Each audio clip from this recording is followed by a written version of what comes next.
Bom dia a todos e a todos. Eu vou falar do uso sustentável de vegetação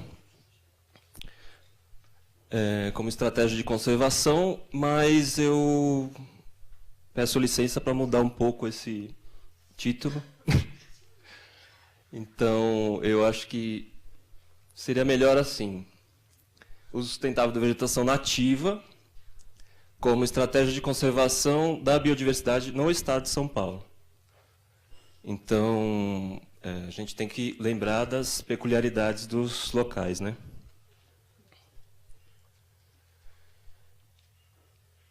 Bom, aqui recordando, ontem a gente viu, acho que podia apagar essa luz aqui, né?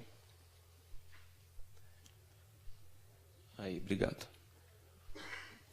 A gente viu um pouquinho ontem isso, né? A Isabel citou essa resolução 146, só para a gente lembrar os biomas que tem no estado de São Paulo, que é Mata Atlântica e Cerrado.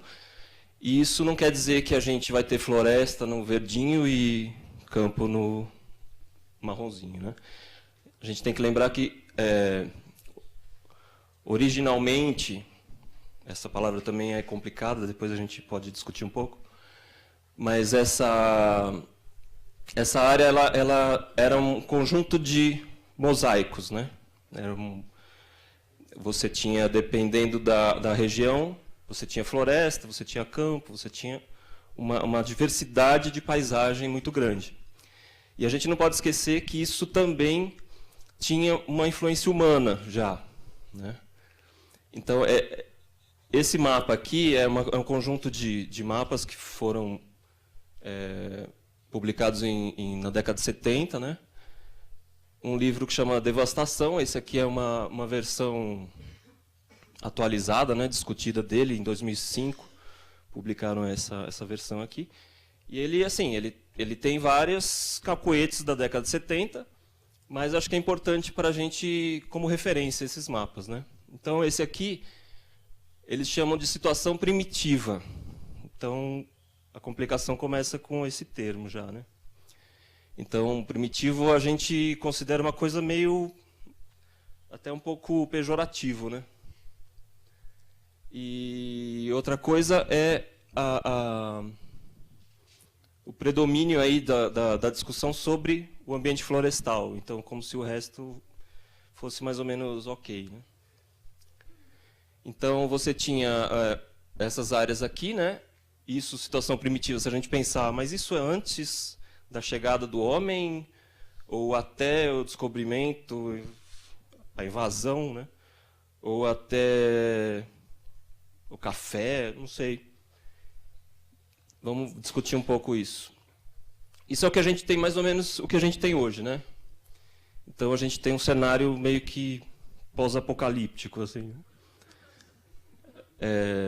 Mas isso vamos entender como é que a gente chegou nisso, como que a vegetação nativa foi utilizada todo esse tempo, né? Porque houve o uso dela, não sustentável, mas houve, né? Então, hoje, mais ou menos aqui pelo Inventário Florestal de 2009, né, a gente tem essa porcentagem de cobertura vegetal no estado. Só que a maior parte dessa vegetação, ela é uma vegetação secundária, ou seja, em algum momento da história ela já foi suprimida e renasceu, né? E em APP, reserva legal, unidade de conservação, principalmente de proteção integral, né? E áreas impróprias para agricultura e cidades. Então, áreas declivosas, áreas que não dá para você tirar aquela coisa que você quer, que é o lucro rápido, né? Bom, como que isso era antes, né, da invasão portuguesa? Então, a gente tem alguns indícios, mas muito pouco ainda, né? A gente precisa de mais subsídio para afirmar. Mas o que a gente sabe é que essa população ela estava, no mínimo, 12 mil anos aqui.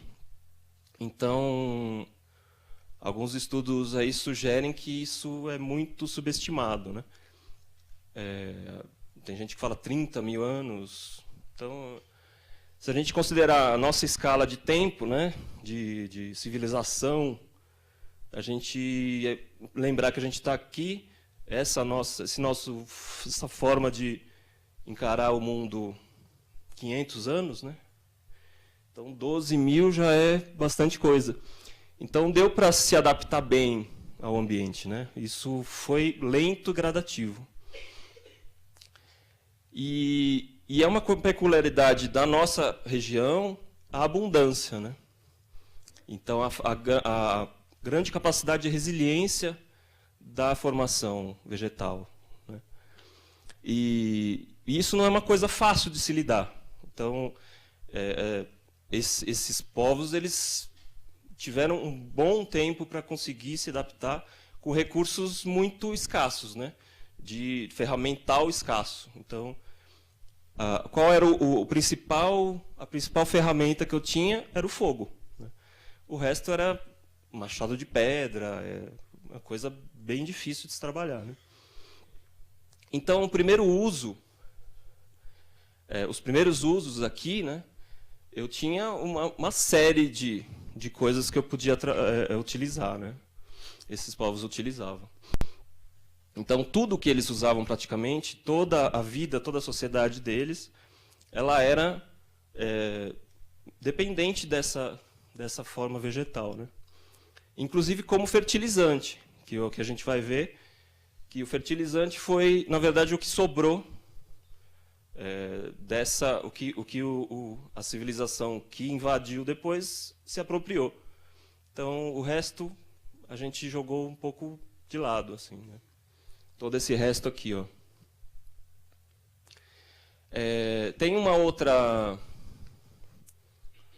outra discussão, que é o que exatamente a gente chama de floresta, de vegetação primária, né? O que realmente as espécies que a gente vê hoje, o quanto de seleção foi aplicada nelas nesse tempo todo que as populações ficaram aqui, né? A gente tem alguns estudos hoje que dão indícios que algumas espécies dessas, principalmente frutíferas, elas tiveram algum nível de seleção. Hoje a gente vê lá na Amazônia alguns estudos que estão começando a discutir isso, né? As civilizações lá são muito mais elaboradas do que se pensava, né? Então, uma população muito maior do que se imaginava. E talvez aqui a gente tenha um cenário um pouco parecido, né?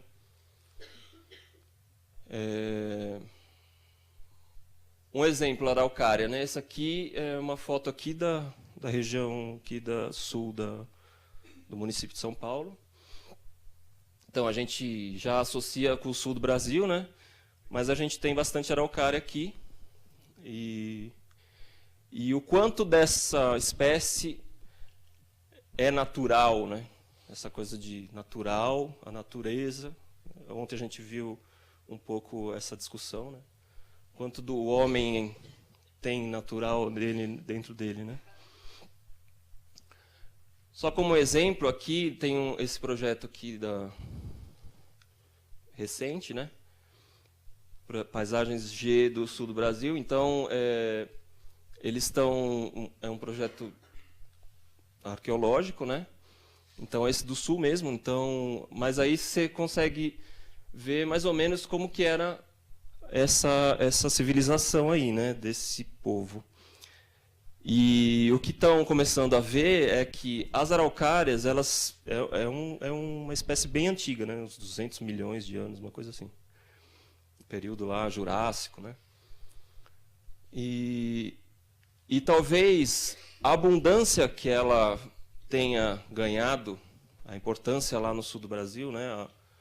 As florestas são bem homogêneas de araucária, né? Pelo menos eram, né? Agora a gente não tem mais. Elas se expandiram muito mais, talvez por causa da influência desse pessoal aqui, que plantava e extraía pinhão e outras coisas que ela oferecia, né? Aqui é só uma provocação, talvez a gente tenha que pensar um pouco nas outras frutas, né? Os outros frutos, talvez as características do cambuci, uma árvore bem produtiva, frutos grandes, até que ponto não foi isso melhorado, entre aspas, pelas populações aqui, né? Bom, então é isso. A gente sempre teve essa tendência à simplificação dos sistemas, mesmo os povos ameríndios, né? Porque assim, a gente precisa, de uma forma ou de outra, abrir clareiras. Então, a vegetação aqui, ela já tinha um ciclo evolutivo, né? Então, isso foi, mesmo a população tradicional, os povos indígenas, eles também chegaram aqui, né? Então, eles não se desenvolveram junto com essa vegetação. E a alta resiliência, né? Bom, e aí teve a invasão, né? Então, você teve o encontro de uma cultura de escassez da Europa, né? E com essa cultura da abundância. Então, algumas coisas foram apropriadas, né? Os portugueses apropriaram alguma coisa, que foi justamente a coisa do fogo. Então, economicamente, era muito mais fácil colocar fogo, criar um fertilizante para plantar alguma coisa, né? Então, as cinzas eram uma matéria-prima primordial ali nessa época, né? Cinzas de floresta primária, né? Então, a exploração era predatória. A gente tinha essa visão de lucro rápido, sempre voltado para a exportação, então grandes quantidades de coisa. E as técnicas agrícolas praticamente não existiam, né? Então, a não ser essa parte não tinha trato do solo, o solo não era nada, não valia nada para eles, né? Porque você queimava uma área, plantava, e eles falavam que a terra ficava cansada e ia para outro lugar.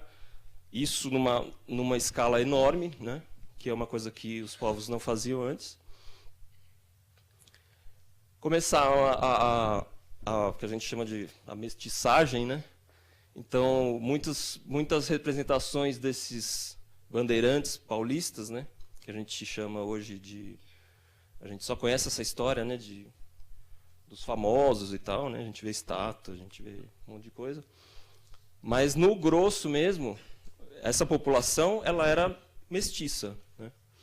Então, e ela, inclusive, falava a língua tupi. E o que a gente não sabe é, antes dos ciclos aí do café e tal, onde a coisa ficou mais difícil, né? Até que ponto essas populações que começaram a se miscigenar do interior do estado, até que ponto eles utilizavam as técnicas tradicionais, né? Isso a gente tem algumas ideias, mas eu acho que precisa de mais estudo sobre isso, né? Bom, o problema é que muito dessa cultura se perdeu já naquela época, porque as pessoas não tinham anticorpos, né, para se defender contra as doenças que vinham junto com os portugueses, né, e outros, né. E isso causou uma erosão cultural. Então, muito daquilo que se fazia de cada região, porque as técnicas elas variavam conforme a região do estado, vamos dizer. E isso foi se perdendo, né? As populações foram morrendo, e o principal produto nessa época era o próprio índio. Então, esses bandeirantes eles tinham um objetivo, que era capturar e colocar os índios para trabalhar nas plantações de cana e para coletar pau-brasil e tal, que não era feito grosso, não era feito aqui no estado, né? Então você tinha exportação de índio, essa é a realidade, né? E aí veio esse cara aqui, né? Então é uma cultura que ela poderia ter sido cultivada de uma outra forma até naquela época. Então algumas pessoas já falavam, né, que dá para fazer um café com sombreado, né? Então, assim, não é necessário você utilizar a técnica que você usava para cana de açúcar naquela época, que era você devasta o solo o mais que você puder, né? Tira a vegetação, queima tudo, e ali você planta até onde der, né? Uma área maior possível. Então, a origem do café ela é sombreada. Então, a planta original parece que ela vai melhor. Isso a gente vê hoje. A gente tem o café com floresta e tal, que o pessoal faz, e dá certo. Bom, e aí o café, como essa cultura precisava de muita área, né? Então ela era plantada tanto em grandes quanto em pequenas propriedades. Então a gente tem essa ideia sempre de que é grande, grande, grande. Sim, os grandes foram tomando conta, né? Mas as pequenas propriedades também imitavam as técnicas dos grandes, né? Isso foi causando um efeito em cascata, né? E a vegetação nativa era usada para quê? Para cinza. Cada vez mais você tinha só um uso da vegetação, né? Totalmente insustentável, né? E aí foi indo, né? Então começou aqui no Vale do Paraíba e tal, e aí as terras foram ficando cansadas, né? Porque você não tinha nenhum trato do solo e nada disso. E como era barato, ou então de graça, né? Porque às vezes eu contratava o pessoal lá e expulsava quem estava e pegava a terra, né? E foi indo. Então aqui a gente tinha ainda, nessa época aqui, a gente tinha ainda uma área meio que inexplorada aqui no estado, né? Aí vieram as primeiras leis, né? As primeiras proibições, né? De corte de vegetação e tal. Mas uso sustentável, praticamente ninguém pensava nisso, né? Porque eu precisava de uma cultura homogênea, né? Muito mais fácil, eu tenho a tendência à simplificação dos sistemas, né? Você trabalhar com um sistema complexo como era a vegetação, como é a vegetação nativa, não é para qualquer um, é muito difícil, né? A gente está vendo hoje a dificuldade que é.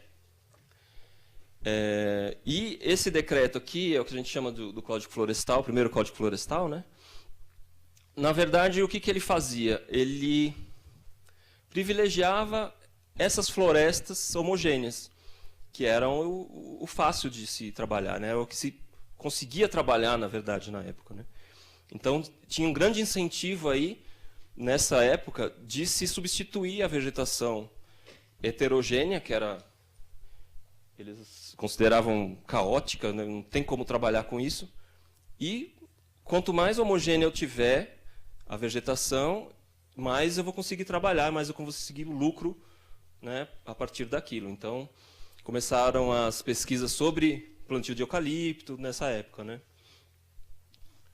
E aí as araucárias, apesar de nativas, elas tinham uma formação homogênea. Então, ali eu tinha uma proibição um pouco mais rígida. Mesmo assim, ninguém se importava muito e a floresta de araucária foi também para o saco. Tinha uma proteção para as florestas protetoras e remanescentes, que eles chamavam, né? Mas não tinha nada a ver com biodiversidade. Então eu tinha preocupação com erosão, que era uma coisa que era terrível nessa época, né? Porque você ia plantando até esgotar o solo e você tinha erosão, né? Então você tinha já lá uma ideia de o que a gente chama hoje de APP, né? Porque o assoreamento também era terrível, então todo mundo plantava até a beira dos córregos, né? Mas biodiversidade zero. Na verdade, era indesejável, né, a biodiversidade. E aqui, assim, algumas funções dessas florestas protetoras que eles chamavam, né? Então, vocês podem ver que é só coisas estratégicas para você atingir lá o sustento, né, dos grandes barões, né?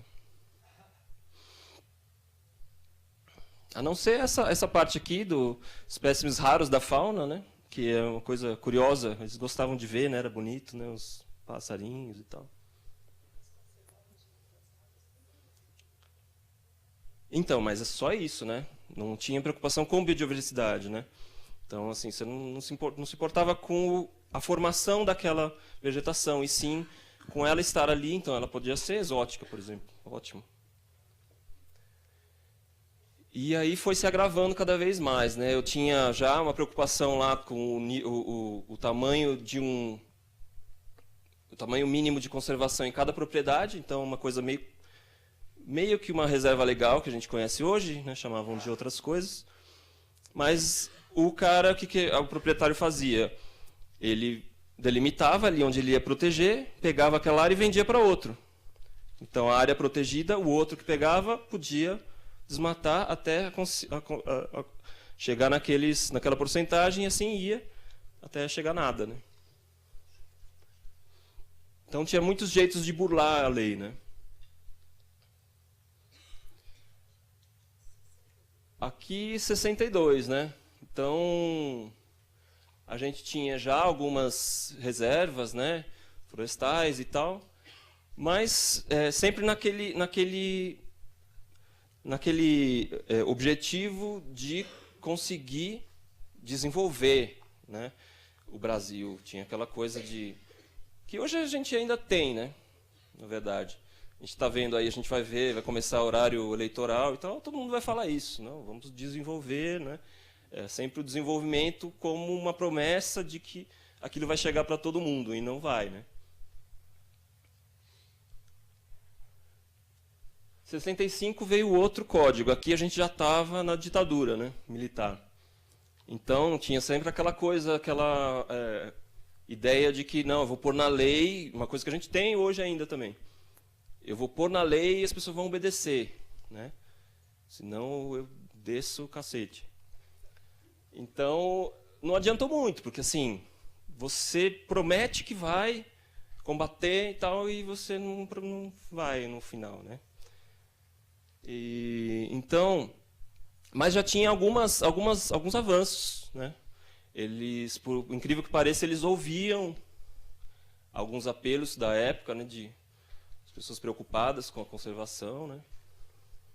Não era uma conservação da biodiversidade como a gente conhece hoje, mas já era uma preocupação, né? Continua essa coisa da reserva legal. Eu consegui, ainda até 89 eu não tinha uma regulamentação assim que, né, batia o martelo. Então, ainda eu continuava com aquele mesmo processo lá de eu coloco minha reserva aqui, mas eu vendo, aí o outro pode. Isso foi até bem recente. Mas tinha uma coisa bem interessante aqui, né? Talvez até pela própria característica de um governo autoritário, né? Eles definiam que o uso da propriedade seria condicionado ao bem-estar social. Isso era uma coisa inédita, né? Então, assim, antes o direito de propriedade era sagrado, né? Eu podia fazer o que eu quisesse e acabou. Agora eu já tinha uma previsão aí, né? Inclusive na Constituição aqui, de que a propriedade ela tem um uso coletivo. Na verdade, ela tem uma função social, né? Isso é uma coisa que na Europa se discutia há muito tempo e começou a chegar aqui, né, de alguma forma. Mas, mesmo eu tendo punições lá e tal, previstas na lei, eu tenho, né? Só que, assim, a minha capacidade de fiscalizar é o que vai definir quem vai fazer ou não, né? Então, não adianta eu colocar na lei, eu preciso ter força para impedir que aquilo aconteça. E aqui tem mais ou menos na mesma época, coincidentemente, né? Eu tenho essa teoria aqui, teoria econômica do crime. E ele diz assim, na prática, não vou ler isso aí tudo, mas na prática é o quê? Eu vou continuar cometendo aquele crime se eu tenho ganho e se ninguém consegue me pegar. Então, assim, se o lucro está acima da capacidade do Estado de me coibir, eu vou continuar fazendo. E continuaram fazendo, né? Então, assim, uso quase nenhum, eu tinha até a perseguição, né? Uma coisa que vem desde lá de trás, de você, não só indígenas, mas a cultura caipira, por exemplo, né? É uma coisa paulista, né? E é uma coisa que a gente desprezou desde o período colonial. Então, nas cidades da época, começaram a chamar esse termo paulista, era meio que pejorativo, assim, era comedor de içá, né? Então, e a gente vê que existia uma língua geral, né? Existia um dialeto paulista que se perdeu. Na verdade, a gente traz muita coisa dele que a gente acha errada, a gente dá risada, porque é só ler as historinhas do Chico Bento, né? A gente lê aquilo e aí a gente vê que a origem daquilo é tupi. Então, o tupi ele tinha dificuldade de falar o L, o R, o LH. Então, por isso que a gente fala, né? A gente não, os LH, os caipiras não falam, né? Orelha, né? Trabalhar. E o infinitivo também. Então, o R no final das palavras. Né? Então, eu vou fazer. Não, eu vou fazer. Né? E você trazer trazer o pronome para ênclise, na próclise, né? Uma coisa que em Portugal era dê-me alguma coisa. Aí aqui é me dá tal coisa. Né? E isso a gente acha feio, a gente acha errado. Né? Mas é um dialeto paulista, que foi, inclusive, no século XVIII, teve uma lei lá de Portugal proibindo o uso dessa língua. Né? Era uma outra língua. Então, as línguas, elas também... a diversidade linguística, ela meio que traduz a diversidade cultural de um lugar. E eu vou acabando com as línguas ao mesmo tempo que eu vou acabando com a cultura inteira. Então, é meio que um reflexo disso. E isso está ligado diretamente com a diversidade do local também.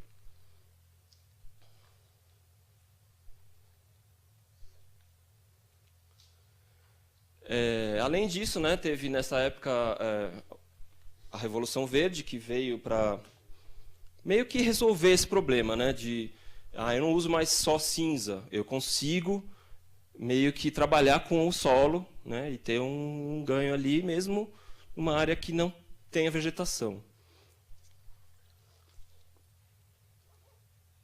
Então, no primeiro momento, a gente acha, bom, é ótimo isso, né, que pelo menos eu vou começar a parar de cortar e tal, mas aqui eu já não tinha mais nada, né? Então, assim, essa forma de cortar e queimar a vegetação, e tinha que ser uma vegetação boa, né? Porque aqui, até, sei lá, até a década de... Bom, um pouquinho antes disso, né? Era uma situação bem, bem ruim. Mas as pessoas continuavam a fazer esse esquema de cortar, queimar. E já o que eu estou queimando? Eu estou queimando uma capoeira ali, eu estou queimando uma coisa que não está me dando quase nada de fertilizante, né? E isso continuou até começarem a vir fertilizantes químicos e tal, né? Mas, assim, tudo é o preço, né? Então, se eu tivesse vegetação, o fertilizante está caro, eu vou continuar atacando fogo, né? Bom, aqui, década de 70 e tal, a gente já tinha, né, algumas coisas ambientais, só que sempre meio que vindo da metrópole, né, vindo das grandes cidades. O urbano começou a influenciar, então, então as críticas não vieram lá do caipira, né? Elas vieram do urbano e falaram, não, você está fazendo errado, você tem que preservar isso aí, né? Ao mesmo tempo que o irmão dele, fazendeiro, ia lá e... Né? Então era uma coisa muito... essas duas coisas, né? Duas correntes aí do desenvolvimentismo e o preservacionismo, eles são meio... É uma relação meio simbiótica, assim. E, na verdade, eles se retroalimentam, né? Então você tinha uma guerra ali declarada entre as pessoas importantes na época, mas quem estava lá sofrendo das consequências era quem estava na Terra, né? E sempre com essa visão, né? Essa visão de eu tenho a natureza e eu tenho o ser humano, que é o bestial ali, né? Como é que ele falou ontem? O cara que está fora do sistema, né? O ser humano está fora do sistema.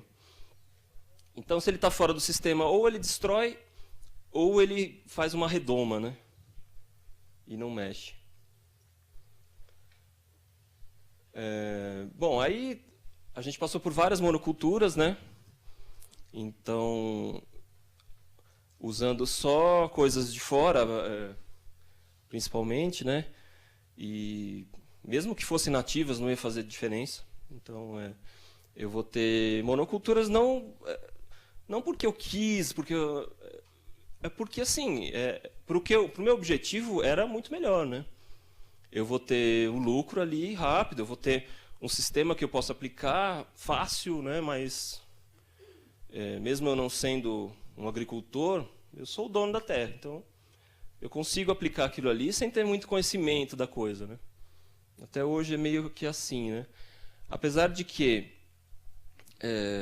depois aqui da nossa, acho que na nossa, aqui ó, agora tem aqui ó. Na nossa época aqui mais recente, a gente vê que a coisa está ficando muito mais industrial, assim, num sentido pleno da palavra. Então, eu já não tenho, eu começo a ver uma mudança ali de mãos dos famílias importantes e tal.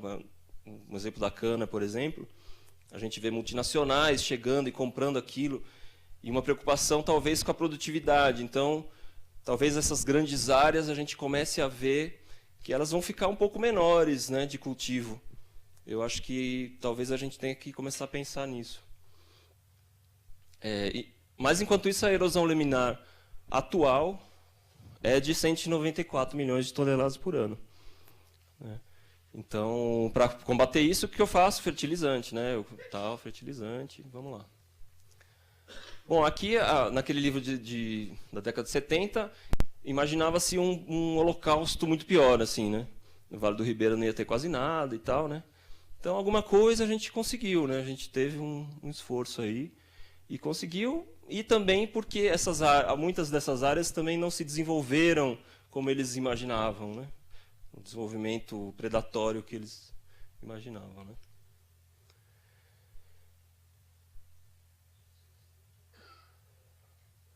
Bom, na década de 90 e depois de 2000, a gente tem a legislação da Mata Atlântica. Então, um pouco daquele ranço ali da briga dos preservacionistas e dos desenvolvimentistas estão presentes nessa lei. E ela, se a gente for pensar, ela é um pouco contraditória, porque você não tinha praticamente permissão de uso sustentável.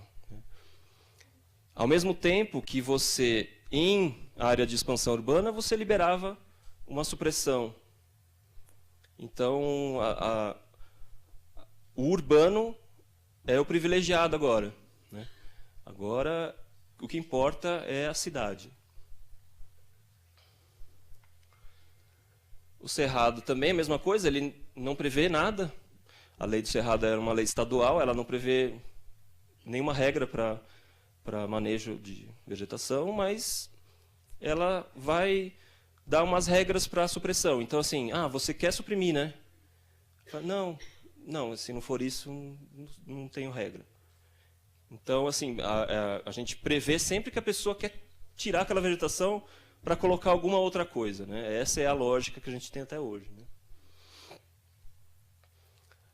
A lei de 2012, né, que a gente chama de nova lei florestal, novo código florestal, sei lá como a gente pode chamar, ela prevê algumas práticas, né, de manejo e exploração da vegetação. Mas se a gente pegar mesmo assim para estudar, é difícil da gente aplicar no nosso estado, né? A gente está tentando aí fazer uma resolução e está difícil por causa dessas peculiaridades no nosso estado, né? Que se a gente pegar uma comparação com o resto do Brasil, ele tem uma situação bem peculiar, né? Além disso, tem as proibições da Mata Atlântica, a gente tem muito pouco disponível também para fazer algumas coisas, né? Então, muita coisa é lá para a Amazônia, né? Lá para outros locais, né? Mas ela trouxe umas inovações interessantes, que é já regras diferenciadas para tamanho de propriedade. Isso a gente pode até questionar o modo como foi feita essa coisa dos módulos fiscais e tal, que é uma coisa meio complexa, que varia conforme o município, né? Bom, e o que a gente tem de oportunidade hoje que a gente vê? Para onde a gente corre, né?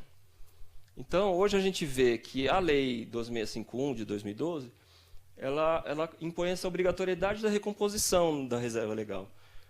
Mas a teoria do crime ela continua válida, certo? Então, será que a gente consegue obrigar todo mundo a fazer? Ou a gente tem que pensar em mecanismos, que é o que a gente vai discutir, acho que hoje, durante esse dia, né? Estratégias para que eu consiga ter também um ganho econômico ali daquela atividade de reflorestamento, ou, não sei como posso chamar, recomposição da reserva legal, né? Aqui eu já falei um pouquinho, né? Essa coisa da cana, muitas áreas estão saindo do sistema de cana, porque ele está muito mais mecanizado hoje em dia, né? Então, algumas áreas eu não vou conseguir aí, produzir do jeito que eu estou fazendo hoje, principalmente aqui em São Paulo, né? E o que vai ser dessas áreas, né? É uma oportunidade para a gente incentivar aí a vegetação nativa, né? A valorização dos produtos sustentáveis, né? Hoje a gente está começando a ver muito isso, principalmente na área urbana, né? A gente teve esse exemplo aqui da greve dos caminhoneiros, a gente viu que aqui no Ceasa chegava o quê? Só produtos do cinturão verde. Então, assim, a gente viu a segurança alimentar ali na prática, né? Faltou tudo, mas eu posso produzir aqui do lado. Então, isso acho que pouca gente se atentou para esse fato, mas se a gente pegar lá as notícias que saíram, a gente vai ver isso. Quem conseguia chegar era quem estava mais próximo, né? Turismo rural, a gente tem as pessoas já cansadas desse meio de vida aqui nosso, louco, então muita gente está indo para o campo também, está tentando uma coisa diferente, né? Esse neoruralismo que se fala aqui. Você vê algumas famílias, às vezes, os filhos voltando para o campo, né? Isso está acontecendo em alguns lugares, outros mais difícil, mas é possível. Então, assim, plantas alimentícias não convencionais, variedades crioulas, madeiras nobres como investimento a longo prazo, isso talvez as grandes propriedades sejam uma estratégia legal. E linhas de crédito voltadas para isso, que a gente está começando até agora, né?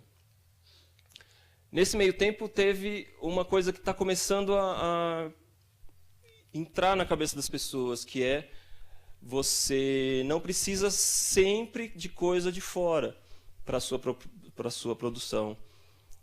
Existe uma interação entre as plantas ali, os animais, que a gente pode aproveitar para produzir, né? E isso vem muito de encontro com a agroecologia. Então, a gente considerar aquilo como um agroecossistema, e não simplesmente a produção agrícola e uma área de vegetação nativa intocada, né? E aí a gente tem o consumo local, produção local e tal, né? E eu posso colocar espécies nativas no sistema, né? Então, quais são as propostas que a gente tem? Entre outras, né? Acho que essa aqui talvez seja para a ocasião. Então, a gente tem, já como eu falei, uma nova regulamentação que a gente está fazendo, que vai estar em consulta pública brevemente, ainda esse ano. Então, ela cria alguns mecanismos que facilitam um pouco mais o cultivo, tanto o cultivo quanto o manejo de espécies nativas, né, no Estado, dá mais segurança para as atividades tradicionais, sustentáveis também. Isso a gente precisa tratar com muito carinho, porque a gente tem... Não que a gente vá se apropriar do conhecimento, mas a gente vai trabalhar junto. Eu acho que é meio que por aí, uma troca, né?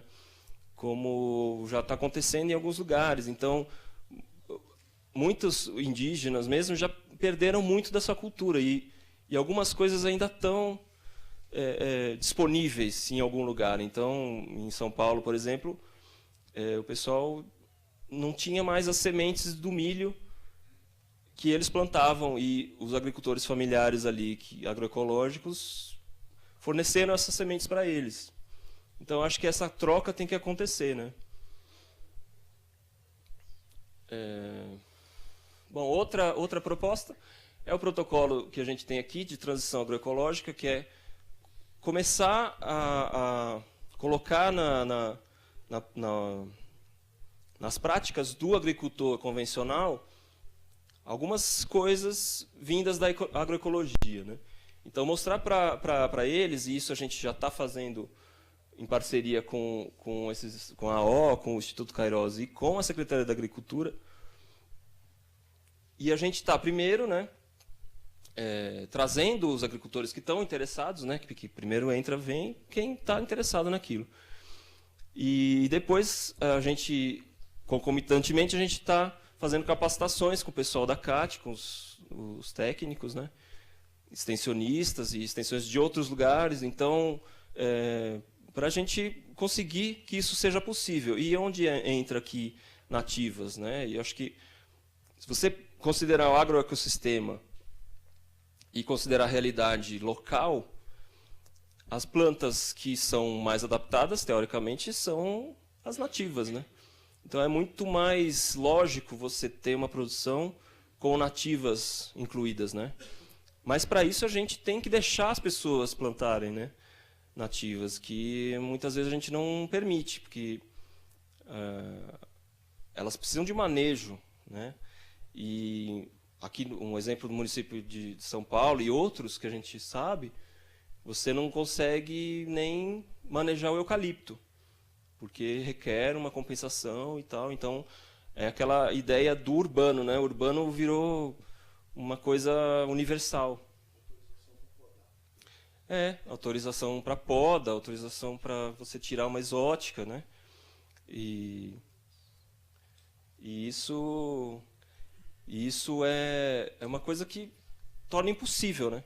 Um sistema agroflorestal, por exemplo, não teria como eu fazer no município de São Paulo se eu fosse seguir lá as regras e tal, né?